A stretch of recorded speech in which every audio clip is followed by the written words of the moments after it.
Bien-aimés dans le Seigneur, shalom, shalom.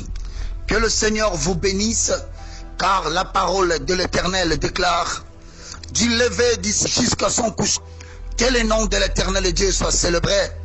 Et la Bible déclare que les bontés de l'Éternel ne sont jamais épuisées, ses compassions ne seront jamais à leur terme, elles se renouvellent chaque matin dans la vie de son peuple.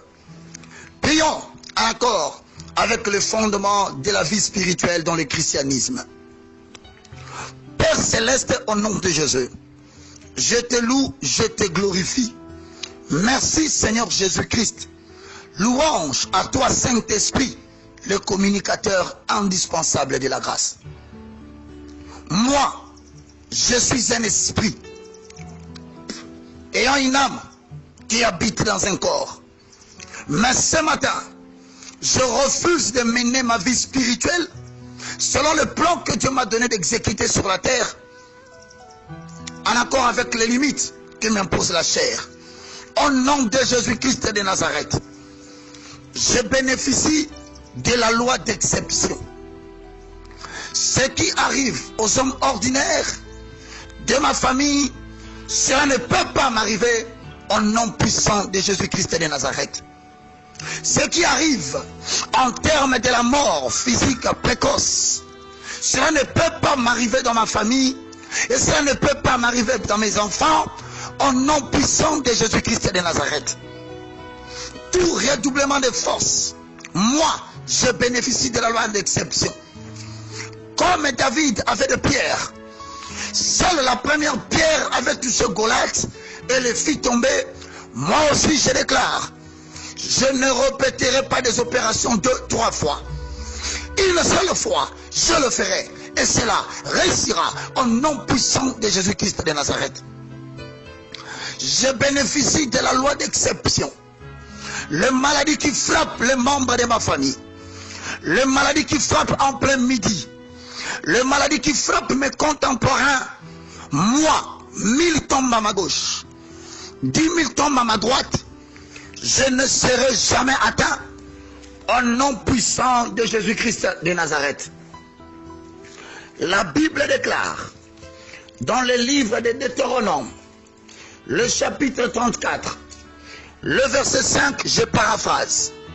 Moïse, serviteur de l'Éternel, mourut là, dans le pays de Moab, selon l'ordre de l'Éternel. Je déclare au nom de Jésus-Christ de Nazareth, que ce soit les membres de ma famille paternelle, que ce soit les membres de ma famille maternelle, que ce soit mes contemporains, que ce soit les dominations, les principautés, les autorités, les esprits méchants qui sont dans l'espace céleste, au nom puissant de Jésus-Christ de Nazareth, comme Moïse, moi, je mourrai selon l'ordre de l'Éternel, jamais selon l'ordre d'un homme, au nom puissant de Jésus-Christ de Nazareth, et cela est le partage de mes enfants. La Bible dit dans Deutéronome chapitre 34, le verset 6, je paraphrase. Et l'Éternel enterra dans la vallée au pays de Moab, vis-à-vis des Bath-Péor, personne n'a connu son sépulcre jusqu'à aujourd'hui. 7. Moïse était âgé de 120 ans lorsqu'il mourut. Je déclare au nom de Jésus-Christ de Nazareth, peu importe le taux d'espérance de vie de là où je vis, moi, je ne suis pas un homme. Je suis seulement un esprit, mais qui habite dans un homme. Je déclare au nom de Jésus, je vivrai jusqu'à 120 ans. Et toute tentative de l'ennemi de vouloir me faire mourir avant cet âge, cela est condamné ce matin. Au nom puissant de Jésus-Christ de Nazareth.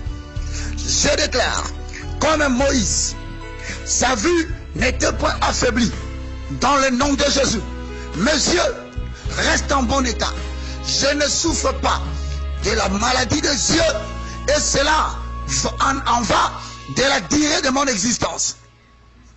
Dans le nom de Jésus, ma vue ne sera jamais affaiblie. Il en est de même avec tous les organes de mon corps. Jamais je ne serai paralysé. Jamais l'accident vasculaire cérébral m'atteindra. Jamais l'apoplexie m'atteindra. Jamais les dépôts de cholestérol embrayeront les parois de mes artères afin de créer des maladies circulatoires des sangs. Au nom de Jésus-Christ de Nazareth, je déclare de la chevelure de la tête jusqu'à la plante de mes pieds, tout va bien. Aucune arythmie cardiaque, aucune insuffisance rénale. Au nom de Jésus-Christ de Nazareth, que cela soit partagé par quiconque écoute cette prière. Et que l'onction de protection de ma personne qui m'accompagne en tant que ministre de Théo soit bénéficiaire de tous ceux qui me croient et qui confessent que je suis serviteur de Dieu.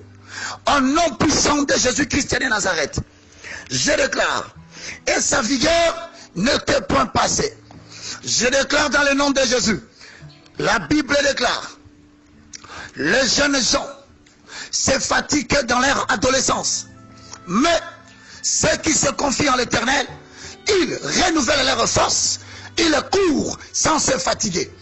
Au nom de Jésus-Christ de Nazareth, je déclare, comme je bénéficie d'une double portion de l'onction en tant que ministre avant, je déclare au nom de Jésus-Christ de Nazareth, une onction à travers cette prière agit instantanément dans les oreilles de quiconque l'entendra, et le Saint-Esprit se charge de matérialiser et de vivifier cela au nom puissant de Jésus-Christ de Nazareth, le roi de gloire. Je déclare que l'onction de protection pour la vigueur de tout celui qui écoute cette prière, ministre de Dieu, ayant un talent mécanique ou spirituel, au nom de Jésus, reçois la protection de ta personne. Tu ne mourras pas de l'eau, tu ne mourras pas dans l'air, tu ne mourras d'aucune autre maladie, et la vigueur de ton corps est restaurée au moment où je déclare cette prière. Et je dis, lève-toi, toi qui me suis, sors, car l'onction de Dieu vient de redonner la force aux muscles de ton corps. Dans le nom de Jésus-Christ de Nazareth, je déclare que je ne vis pas selon la condition de mon pays. Moi, en tant qu'ambassadeur, je bénéficie de la lettre d'accréditation qui a été signée par mon administrateur qui s'appelle le Saint-Esprit, le Paraclet, le communicateur indispensable de ma grâce.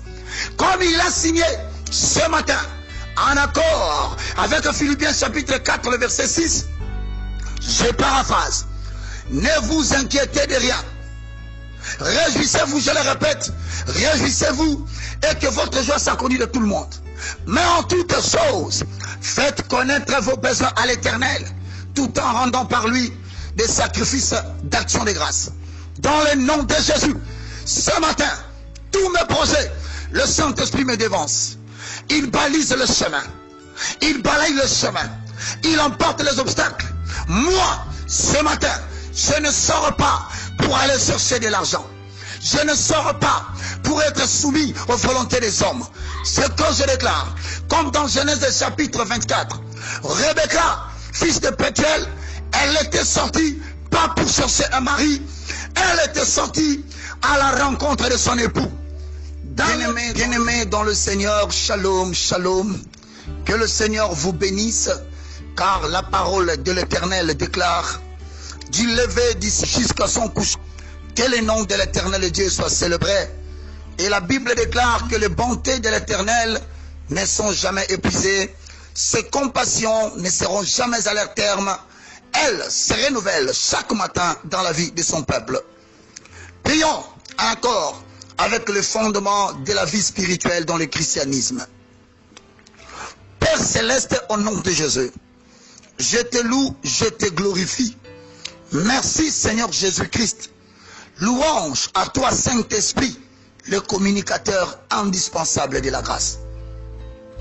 Moi, je suis un esprit, ayant une âme qui habite dans un corps. Mais ce matin, je refuse de mener ma vie spirituelle selon le plan que Dieu m'a donné d'exécuter sur la terre, en accord avec les limites que m'impose la chair. Au nom de Jésus-Christ de Nazareth, je bénéficie de la loi d'exception. Ce qui arrive aux hommes ordinaires de ma famille, cela ne peut pas m'arriver.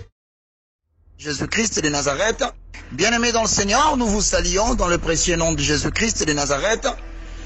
Nous avons dit que nous allons continuer avec l'enseignement sur le fondement de la vie spirituelle dans le christianisme. Nous sommes partis sur base de 3 références bibliques. Nous avons lu avec vous le livre de Psaume au chapitre 11, le verset 3, je paraphrase. Quand les fondements sont renversés, le juste, que fera-t-il? Et cela en accord avec Psaume, le chapitre 82, le verset 5 au verset 7, je déclare. Ils n'ont ni savoir ni intelligence. Ils marchent dans les ténèbres. Tous les fondements de la terre sont ébranlés. J'avais dit, vous êtes des dieux. Vous êtes tous le Fils du Très-Haut. Cependant, vous mourrez comme des hommes. Vous tomberez comme un prince quelconque. Lève-toi, ô Dieu, juge la terre, car toutes les nations t'appartiennent. Et donc nous avions dit, par fondement, nous devons entendre le fait justificatif d'une croyance. C'est le point de départ d'un système. Alors voilà pourquoi le psalmiste pose la question, quel est le rôle du juste lorsqu'il réalise que tous les fondements du christianisme sont renversés? En quoi les valeurs spirituelles ont-elles été renversées? Primo, dans l'ignorance, dans la négligence, dans le rejet, dans l'abandon du Saint-Esprit en tant que 3e personne de la divinité. Il est censé recevoir le même respect que Dieu le Père et Jésus-Christ, le Fils de Dieu. Les valeurs spirituelles ont encore été renversées dans l'ignorance de la personne qualifiée pour le service divin. Bien-aimés dans le Seigneur, nous avions posé la problématique. Quelle différence y avait-il entre le Saint-Esprit Paraclet, communicateur indispensable de la grâce, que les apôtres ont reçu le jour de la Pentecôte, en accord avec Actes des Apôtres chapitre 2, le verset 1 à 4, et le Saint-Esprit que les nations reçoivent aujourd'hui? Eh bien, fort a été notre étonnement de constater qu'il n'y a pas de différence, parce que la Bible a dit, nous servons un Dieu qui ne connaît ni changement, ni ombre de variation. Alors, ensemble avec vous, nous allons aujourd'hui aborder que faut-il faire pour le seul Saint-Esprit prendre contrôle au travers de notre homme esprit, afin que l'homme âme reçoive les signaux et qu'il en reçoive la compréhension intellectuelle et que le corps devienne le canal d'exécution. Nous voici aborder ces grands chapitres, le prix à payer. Bien-aimés dans le Seigneur, très chers concitoyens dans le royaume de notre Père, bénéficiaires de la nouvelle alliance, dans une nouvelle naissance, avec un esprit nouveau, dans un nouveau langage, écoutez ce que l'Esprit dit à l'Église. Il n'y a rien pour rien dans le royaume de Dieu. Pour arriver à quelque part, bien-aimé dans le Seigneur, dans le royaume spirituel, il faut savoir payer le prix. Christ, notre modèle, l'a payé. Les prophètes, les apôtres l'ont payé aussi. Donc moi et toi, nous ne sommes pas exempts ou nous ne ferons pas l'exception. Tout objet précieux ne se ramasse pas, mais il se recherche avec désir et détermination, bien-aimé dans le Seigneur. Dans le royaume de Dieu, ou dans les services divins du royaume, voici la phrase que tu dois retenir. Le prix à payer pour obtenir toutes choses avec le Saint-Esprit, c'est le temps d'intimité que tu passes avec le Saint-Esprit. Nous répétons que le prix à payer pour donner naissance au trésor céleste dont nous sommes porteurs, c'est la maîtrise du facteur temps. C'est-à-dire le temps que tu passes à scruter la parole de Dieu, le temps que tu passes dans l'implantation de l'écriture, dans l'homme-âme en accord avec Romains chapitre 12, le verset 2. Le temps que tu passes dans la prière en intelligence, en accord avec 1 Corinthiens chapitre 14, le verset 14 au verset 15. Le temps que tu passes dans la prière sous l'action du Saint-Esprit. Vous savez, l'enfant ne peut pas naître, quelle que soit la conception, s'il n'y a pas de douleur d'enfantement. Vous savez, sans éprouver le douleur d'enfantement qui correspond au désir insatiable de la méditation de la parole de Dieu et de l'intimité avec Dieu dans la vie de prière, voilà ce que nous appelons douleur d'enfantement. Sans cela, vous ne pouvez jamais donner naissance aux plans de Dieu qui sont cachés à l'intérieur de vous. Vous ne donnerez jamais naissance à ces trésors pour lesquels l'Éternel Dieu vous a introduit dans les temps. Bien-aimés dans le Seigneur, la Bible déclare, en accord avec le livre des Galates, chapitre 4, le verset 19, l'apôtre Paul écrit aux Galatiens et il insiste sur un facteur très important qui devait faire l'objet et attirer notre attention au jour d'aujourd'hui.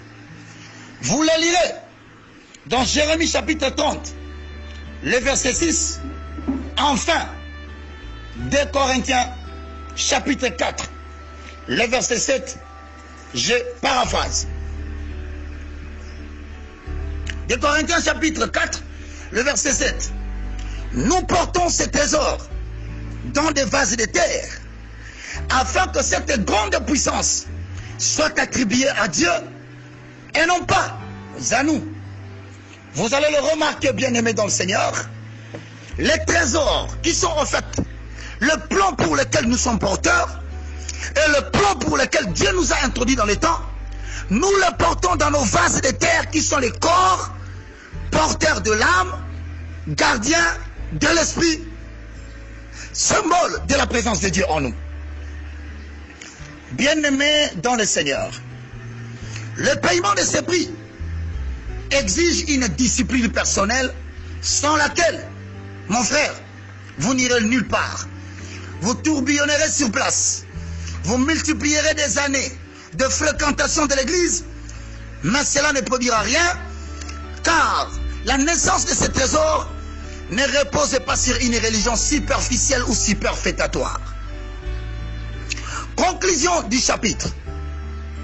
Bien là, pour obtenir le résultat qu'ont obtenu les apôtres, nous devons nous baser sur le conseil ci-dessous.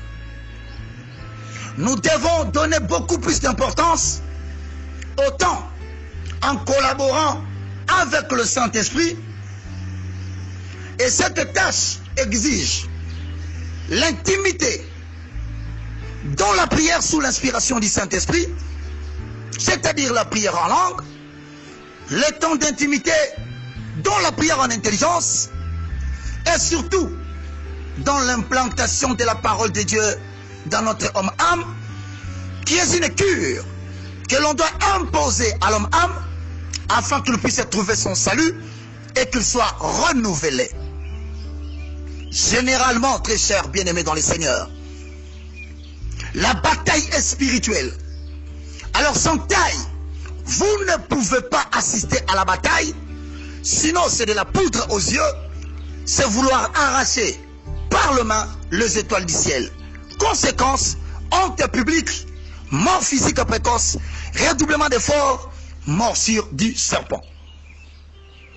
Sans le Saint-Esprit, mes frères, il est impossible de voir la gloire de Dieu dans notre leadership. Pour la simple raison que nous serons dans le domaine de la conception des projets et nous ne serons jamais dans le domaine de la perception des plans de Dieu. Dans le royaume de Dieu, on ne fonctionne pas avec des conceptions de programmes, mais l'on fonctionne dans la perception des signaux divins. Or, il n'y a que le Saint-Esprit qui peut tout sonder et percevoir, étant donné que les bâtons de commandement et les bâtons de la continuation du pouvoir, le bâton directionnel lui a été cédé par Jésus, en accord avec Jean, chapitre 16, le verset 12 au verset 15. Je paraphrase. J'ai encore beaucoup de choses à vous dire, mais vous ne pouvez pas les porter maintenant. Quand le consolateur sera venu, l'Esprit de vérité, il vous conduira dans toute la vérité, car il ne parlera pas de lui-même, mais il dira tout ce qu'il aura entendu. Et il vous annoncera les choses à venir. Il me glorifiera, parce qu'il prendra de ce qui est à moi et vous l'annoncera. Tout ce que le Père a est à moi. C'est pourquoi j'ai dit qu'il prend de ce qui est à moi et qu'il vous l'annoncera. Bien-aimés dans le Seigneur, notez cela et ne l'oubliez jamais, cela revêt une importance capitale pour la multiplication de la production dans ce qui concerne les œuvres de Dieu pour lesquelles vous devez donner naissance. C'est le Saint-Esprit qui est l'inspirateur des Écritures. Enfin, il faut savoir que le Saint-Esprit nous a été donné pour rendre témoignage de Jésus-Christ. Et il n'est pas à cheval entre le ciel et la terre. Il est venu faire sa demeure en toi, sous 3 dimensions. Le Saint-Esprit en toi, le Saint-Esprit sur toi et le Saint-Esprit avec toi. Béni soit le nom de l'Éternel en accord avec Jean, chapitre 14, le verset 16. Question. Comment découvrir sa raison d'être? Comment les comprendre? Comment donner naissance à la vie de Dieu qui est en moi? Voilà pourquoi le prochain chapitre vous aidera à découvrir et à analyser votre raison d'être sur la terre. Que Dieu vous bénisse. Enseignement dispensé par le moindre de tous, l'évangéliste Roger Baka. Que Dieu vous bénisse. Merci, je commence par vous remercier. Soyez très bénis de là où vous nous suivez. À partir des États-Unis, à partir de partout, vous posez des questions très indispensables. Je m'en vais directement par la grâce du Saint-Esprit vous donner quelques éclairages. Quant à la première question, y a-t-il une différence entre les apôtres esprits et les apôtres intelligents? Je vais vous répondre. Sur ce qui concerne le Saint-Esprit, il n'y a pas de différence. Le même Saint-Esprit que les apôtres ont reçu au jour de la Pentecôte, c'est le même Saint-Esprit que nous recevons aujourd'hui pendant le règne du Saint-Esprit. Mais quant à la question de savoir s'il y a la différence entre les apôtres Saint-Esprit et les apôtres intelligents, je vous répondrai oui. Voici des éléments qui caractérisaient la vie des apôtres. Primo, il est dit dans Actes des Apôtres, chapitre 1, le verset 4. Je vais paraphraser. Comme il s'est trouvé avec eux, il leur recommanda de ne pas s'éloigner de Jérusalem, mais d'attendre ce que le Père avait promis, ce que je vous ai annoncé, leur dit-il. Il faisait allusion à quoi quand il disait « Ne quittez pas Jérusalem et d'attendre ce que le Père vous avait promis ». Vous savez que les apôtres ont passé 3 années pratiquement, si on le comparera aujourd'hui à l'académie des graduats, 3 années de la lettre. 3 années pour focaliser l'homme intelligent, qu'on appelle l'homme âme. 3 années pour implanter les Écritures dans l'homme âme. Mais cela n'a pas suffi. Une condition majeure était donnée. Attendez ce qui vous a été promis. Or, si vous voulez savoir ce qui a été promis, vous devez directement aller dans l'interprétation des Écritures dans Jean chapitre 14, le verset 16 au verset 17, virgule, vous lisez encore Jean chapitre 14, le verset 26. Là, vous verrez, quand viendra le consolateur, il vous enseignera toutes choses. Il ne parlera pas de lui, mais il parlera des choses qu'il aura entendues au Père. Voici le premier élément. Les apôtres continuellement comprenaient qu'ils ne pouvaient rien par leur intelligence, Car la chair et le sang sont composés par l'âme et le corps. Or, tous deux ne sont pas qualifiés pour l'exercice du ministère. Il faut s'attendre à ce que l'esprit soit renouvelé et complètement que ton esprit, qui est de la même espèce que le Saint-Esprit, puisse te conduire et te montrer comment tu dois exercer le service. Deuxième élément, vous allez remarquer que par rapport aux apôtres Saint-Esprit, ils dépendaient totalement, je répète, ils dépendaient totalement de la troisième personne de la divinité, à savoir le Saint-Esprit. C'est alors que vous lirez par exemple dans Actes des Apôtres, le chapitre 15, vous allez remarquer que vers le chapitre 28, cette dépendance est claire. Il est écrit, car il a paru bon au Saint-Esprit, ensuite à nous, de ne vous imposer d'autres charges que ce qui est nécessaire. Donc vous verrez l'expression, il paraît d'abord bon au Saint-Esprit. Donc tout se fait selon la conduite du Saint-Esprit, et nous venons après comme des canaux d'expression ou les canaux d'exécution des programmes bien stipulés et bien révélés par le Saint-Esprit. Vous allez voir encore dans Actes des Apôtres chapitre 16 le verset 6, lorsque l'Esprit était en train de conduire Paul à Athos, il a reçu une vision des Macédoniens. La Bible dit, ayant été empêchés par le Saint-Esprit d'annoncer la parole dans l'Asie, ils traversèrent la Phrygie et le pays des Galaties. Encore, vous allez voir, dans Actes des Apôtres chapitre 20, le verset 22, vous allez remarquer que Paul dit, et maintenant, voici lié par l'Esprit, je vais à Jérusalem, ne sachant pas ce qui m'arrivera. Seulement de ville en ville, l'Esprit Saint m'avertit que de liens et de tribulations m'attendent. Mais je ne fais pour moi-même aucun cas pour ma vie, comme si elle m'était précieuse, pourvu que j'accomplisse ma course avec joie et le ministère que j'ai reçu du Seigneur Jésus, d'annoncer la bonne évangile et la bonne nouvelle de la grâce de Dieu. Et donc quand vous regardez, bien aimés dans le Seigneur, vous qui avez posé cette question, je présuppose que le Seigneur vous aime beaucoup, parce que vous ne pouvez pas poser cette question si ce n'est pas le Saint-Esprit qui vous a révélé cela. Et mon Père qui est dans les ciels fera croître la sémence qu'il a plantée en vous, jusqu'à ce que vous deveniez une référence pour le peuple dans lequel Dieu vous a introduit sur la terre. Vous remarquerez que la Bible dit que les apôtres,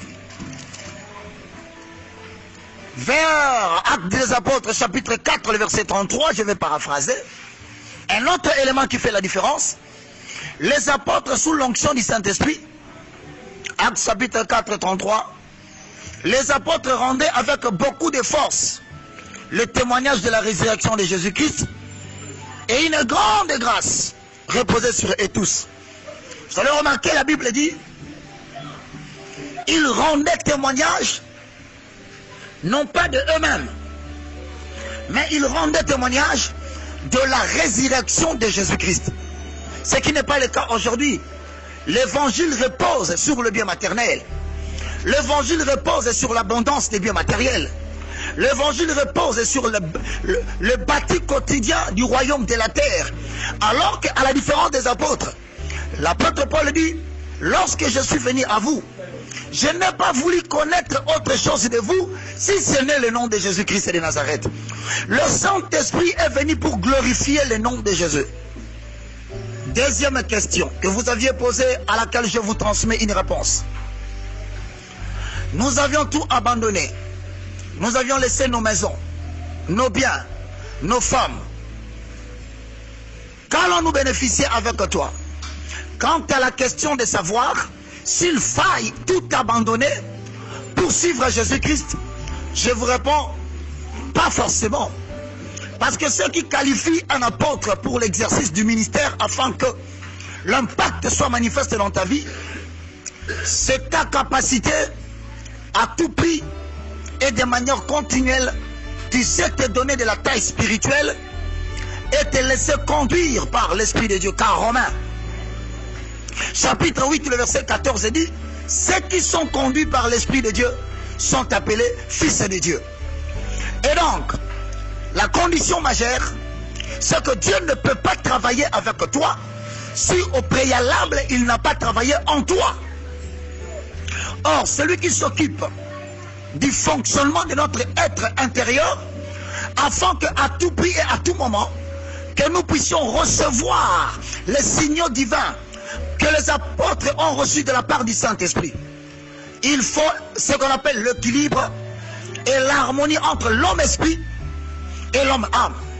Ça veut dire, devant les services, devant les leaderships, devant des problèmes réels, devant des problèmes posés par les personnes que Dieu a mis sous votre responsabilité ou sous votre pâturage, avant de réussir le service devant eux, il faut a priori réussir le service devant Dieu en prière, en lecture et en l'implantation de la parole de Dieu à l'intérieur de votre âme.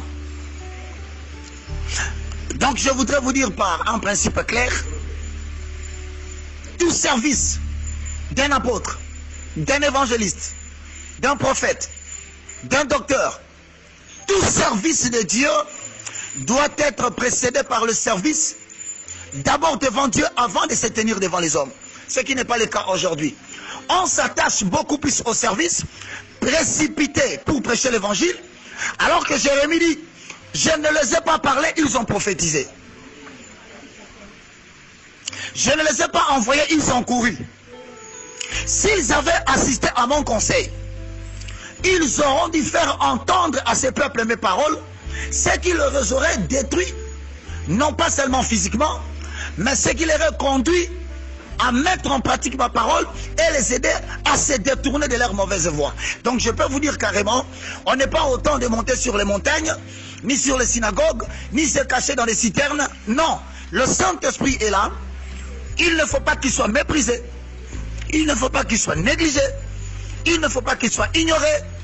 Parce que il est censé être au même titre que Dieu le Père et Dieu le Fils. Que le Seigneur vous bénisse. Réponse donnée par le Saint-Esprit. Eh bien, utilisez l'homme Roger Baka comme messager. Nous sommes disposés toujours à toutes vos questions afin de vous permettre de pouvoir comprendre que nous sommes au temps où Jésus dit dans les pâtés, que ton règne vienne et que ta volonté soit faite sur la terre comme au ciel. Que Dieu vous bénisse.